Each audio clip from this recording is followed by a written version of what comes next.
चित्तौड़गढ़ के सांवलिया सेठ मंदिर में सचिन पायलट ने अपना जन्मदिन मनाया, लेकिन प्रदेश में कई जगह पायलट के जन्मदिन के लिए आयोजन किए गए। इस कड़ी में जयपुर में भी शीशराम चंदेला ने आयोजन किया, लेकिन इस आयोजन ने सबका ध्यान खींचा, क्योंकि इस आयोजन में नरेश मीणा के जिंदाबाद वाले नारों ने सियासी हलचल मचा दी।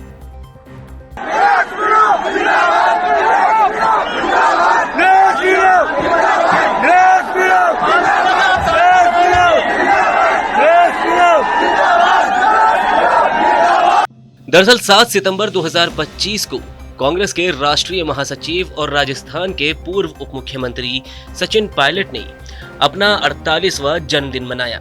इस बार उन्होंने जयपुर या टोंक को छोड़कर मेवाड़ की पवित्र धरती चित्तौड़गढ़ के सांवलिया सेठ मंदिर को चुना। सुबह 11 बजे पायलट ने मंदिर में पूजा अर्चना की और कार्यकर्ताओं को संबोधित किया।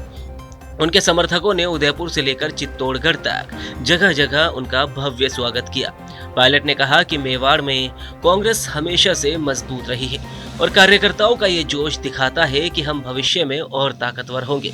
लेकिन असली सियासी ड्रामा जयपुर में देखने को मिला, जहां कांग्रेस नेता शीशराम चंदेला ने पायलट के जन्मदिन के लिए एक भव्य आयोजन किया। इस आयोजन में सैकड़ों कार्यकर्ता जुटे और माहौल उत्साह से भरा था, लेकिन चर्चा का विषय बन गया नरेश मीणा का नाम, क्योंकि इस आयोजन में नरेश मीणा जिंदाबाद के नारे गूंजे। नरेश मीणा जो कभी सचिन पायलट के कट्टर समर्थक थे, अब उनके लिए वो सिरदर्द बन गए हैं। इस आयोजन में उनके समर्थकों ने खुलकर नरेश मीणा के नारे लगाए, जिसने कांग्रेस के भीतर और बाहर भी हलचल मचा दी। सवाल यह है कि क्या ये नारे सचिन पायलट के लिए शर्मिंदगी का सबब बन गए हैं या फिर इसके पीछे कोई सियासी खेल चल रहा है। नरेश मीणा और सचिन पायलट का रिश्ता पुराना है। साल 2022 में जब पायलट ने अपना जन्मदिन मनाया था, तब नरेश मीणा उनके सबसे बड़े समर्थकों में से एक थे। जयपुर में आयोजित स्नेह मिलन कार्यक्रम में नरेश मीणा चिल्ला चिल्ला कर पायलट को बधाई दे रहे थे। उस वक्त नरेश पायलट के गुणगान करते नहीं थकते थे, लेकिन अब हालात बदल चुके हैं। 2025 तक नरेश मीणा और सचिन पायलट के रास्ते अलग हो चुके हैं। नरेश अब कांग्रेस के लिए एक बागी नेता बन चुके हैं और पायलट समेत तमाम कांग्रेसी नेता उनसे किनारा कर चुके हैं। लेकिन जयपुर में उनके नारों ने ये सवाल खड़ा कर दिया है कि क्या नरेश मीणा अभी भी पायलट के नाम का इस्तेमाल अपनी सियासी ताकत दिखाने के लिए कर रहे हैं। बात यहीं खत्म नहीं होती। नरेश मीणा का नाम अब बीजेपी के दिग्गज नेता किरोड़ीलाल मीणा के साथ भी जुड़ रहा है। हाल ही में झालावाड़ हादसे के बाद नरेश मीणा को जेल हुई, जिसके बाद जमानत मिलने के बाद वो जेल से बाहर आए और जेल से बाहर आते ही उन्होंने किरोड़ीलाल मीणा पर गंभीर आरोप लगाए। नरेश मीणा ने कहा कि उनकी गिरफ्तारी एक सियासी षड्यंत्र थी।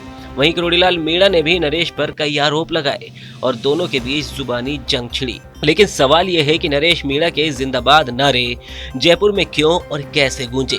क्या यह नरेश मीणा की ओर से अपनी ताकत दिखाने की कोशिश थी या फिर इसके पीछे बीजेपी की कोई रणनीति थी जो पायलट और कांग्रेस को असहज करने की कोशिश हो सकती है। बीजेपी पहले भी पायलट को लेकर कांग्रेस के खिलाफ सियासी खेल खेल चुकी है। जैसे 2022 में उनके जन्मदिन पर बीजेपी नेताओं ने पायलट की तारीफों के पुल बांधे थे। तो क्या अब भी वही पुराना दाव बीजेपी चल रही है? अब सवाल यह है कि क्या नरेश मीणा का यह कदम पायलट के लिए सियासी संकट खड़ा करेगा? इस पर आपकी क्या राय है? आप भी अपनी राय कमेंट बॉक्स में जरूर बताएं।